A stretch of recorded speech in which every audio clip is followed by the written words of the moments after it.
Your exam's fast approaching, and you're still not quite sure how to nail the tone for Paper 1, Section B, in this case relating to magazine articles. Let me help you get a grade 9. Look at the comments from previous viewers. Stay tuned, you're in safe hands with Schofield on Shakespeare.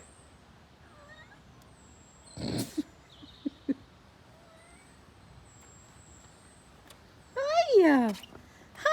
Hiya! Simili a degli eroi, abbiamo il cuore a strisce, portaci dove vuoi. We're aiming for this, of course: mature, engaging tone, beautifully written, genuinely crafted. So, what are the features of magazine articles? Well, pop a quick headline at the top of your response, but don't spend ages thinking about it. You won't have time.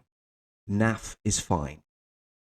Whereas in a formal letter, you will explain why you are writing in the very first sentence. In a magazine article, you might like to set the scene briefly first or explain the background before introducing the main idea. Keep paragraphs short within a magazine article. Within my model response, I actually use 18, but most of them are just 1 to 4 sentences long. A magazine article is more likely to give a personal perspective than a newspaper article, which will be slightly more formal. Go into plenty of detail and explain your initial idea further. Keep aiming to engage your reader, to keep them reading. You can do this by using single sentence paragraphs for effect, to emphasize a dramatic moment, or building up more slowly to something important. Here's the exam style question. A magazine is inviting readers to send in an article about the people, places, or things that they will never forget.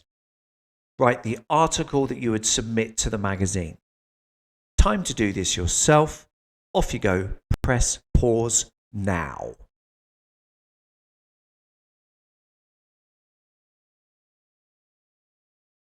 Hopefully you've produced a cracker. However, you might be interested in seeing the first sentence of every paragraph within my model answer. Consider and discuss how the tone is created, and think about how the initial idea might be developed in the rest of each paragraph. Go on then, press pause now.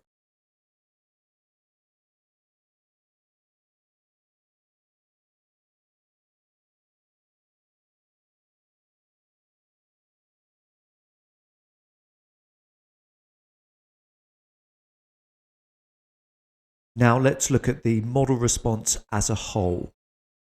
Fine fellows fondly missed. Unforgettable memories, the fondest of recollections.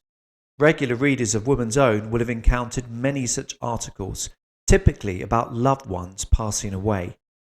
For instance, the November 2024 edition featured Norbert Jenkinson's bittersweet recollections of his recently deceased wife, Heather née Gilmore, whilst the March 2024 edition included a double-page spread on a Cocker Spaniel known as Jim Bone, who had faithfully served his human masters and performed life-saving heroics for 12 years.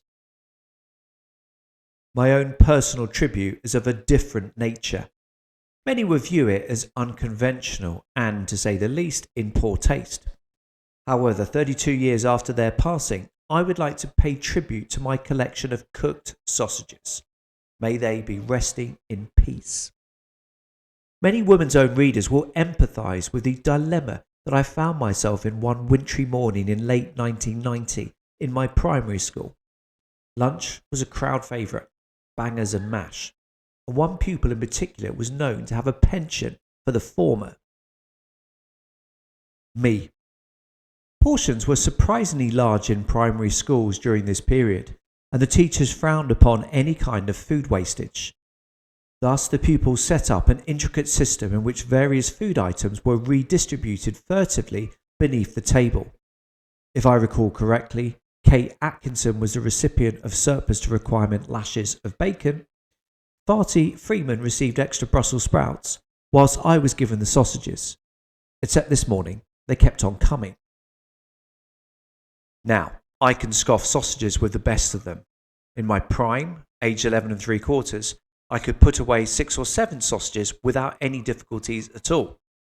However, on this particular morning, the numbers were in double figures, and I had to save face. Thus, with the rest of the dining hall distracted elsewhere, I popped 3 of the little meaty blighters into my pocket, reputation safely salvaged. But then I had a delicious idea. Why shouldn't I keep hold of these sausages and store them somewhere as part of a collection? Although I was no scientist, I was interested in seeing what would happen to them over time, seeing them grow, if you like. Thus, Percy, Gordon and Dean were born, safely wrapped in toilet paper within a large plastic tube, which I stored in a loft above some temporary backyard toilet facilities. 1 week in, I duly clambered up into the loft and inspected the collection. Little change so far, although a number of small hairs could be discerned on 3 of the lads. Now, discretion has never been a part of my makeup, and it wasn't long before the rest of the year knew about my collection. Being young teenagers, it goes without saying that they were supportive and enthusiastic. Within weeks, Henry, Humphrey and Marmaduke had joined the collection. For some reason, I only gave the sausages male names. Marmaduke is worth a particular mention here. Whereas his peers were predominantly made of pork and fat and rusk and gristle, Marma's was a Frankfurter and thus had considerably less meat content. When he first entered the collection, his length was a resplendent 12 inches, considerably longer than his peers. However, a week later, an extraordinary transformation had taken place. Marmaduke's length was now a mere few inches. Years later, I understand that this is something to do with the water content within a Frankfurter, but at the time, I was genuinely incredulous. Our group spent hours speculating about its cause. But all good things have to come to an end. Within my final week at the school, the headmaster took me to one side. Rumours had reached the school management that I was planning to bequeath my collection to a fortunate pupil in the year below. This was indeed the case, and both Alex Henderson and Jocelyn Good were in pole position to take on the duties, having launched aggressive charm offensives in the preceding months. Christian, they need to go. So one evening, the tube containing Percy, Henry, Humphrey et al. Was unceremoniously slung into an industrial-sized refuse container. Gone, but never forgotten, even 32 years on. Before we dissect this model response, a delightful interlude. Can you spot the glaring spelling errors within these 3 sentences on the screen? Press pause to get thinking.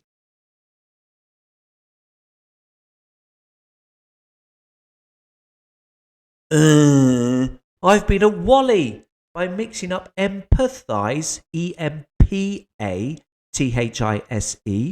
and emphasise, EMPHASISE. OMG, I wasn't being 50% and doing rapping, although past pupils may recall fondly my rap about a hat. If we're talking about enclosing something, such as a birthday present or a cooked sausage, the rap needs to start with a W. This really is a terrible error. MEET is about going to see someone. MEAT is about delicious food from an animal. Whoopsie. So why does this get full marks? Well, to start with, I use a headline. Why? Well, because magazine articles use and need headlines. Given that I'm going to reference something which most people will think is ridiculous and made up, I first need to create the right, realistic, reasonably formal tone for my article as a whole. I do this by name-checking typically tedious-sounding articles from previous editions. Notice the pun poor gag here. With the benefit of hindsight, how could anyone disagree that keeping rotten sausages isn't in poor taste? Note also the use of anecdotes and the lively tone. I set the scene by referencing a wintry morning in late 1990 in my primary school. Meanwhile, a lively tone is created through phrases such as lunch was a crowd favourite and the fact that one pupil had a penchant for sausages. Regular viewers of my channel will know that I love a good single sentence paragraph for effect. Is there an argument that magazine articles should have even more of these to help maintain the interest of a readership brought up almost exclusively on scandal and gossip? Although I don't expect the vast majority of readers to get the overall idea, which is that keeping rotting sausages might be interesting and believable for a child, I do expect them to empathise with a child's desire to save face. Thus, I draw attention to this within another single sentence paragraph for effect. A few additional things to note here. Note the cynical inverted commas around temporary backyard toilet facilities. All of us are aware that such porta cabins within UK state schools can in fact be around for a very long time. Note also the affectionate tone towards the sausages at the end of the paragraph, 3 of the lads. This kind of more informal language is appropriate in a magazine article, but not in a newspaper article or a formal letter. You need to connect with your readership within a magazine article. I do this here with my confessional tone. Note also the understated way I reference the reaction of other primary school children. They were supportive and enthusiastic. This helps maintain my perspective as the older, wiser narrator looking ironically back on his past. You would probably have realised by now that, unlike my previous non-fiction model responses, this piece of writing is in the main factually correct. I did have a frankfurter called Marmaduke, and by gum, did he shrink. Notice the comic use of the verb bequeath here, normally used for something important and grand, here in relation to rotting sausages. Keep using facts and names within these articles, letters, speeches, etc. Within this section, I give the full names of 2 particularly keen pupils in the year below, Alex Henderson and Jocelyn Goods. There needs to be a sense of finality at the end of these pieces. I achieve this here by using 2 consecutive, grammatically incomplete sentences for dramatic effect. I'm also careful not to overdo my narrative and thus avoid any ridiculous references to extended periods of mourning, etc. This has been Schofield on Shakespeare, helping you with Paper 1, Section B. Many thanks for watching. Oh.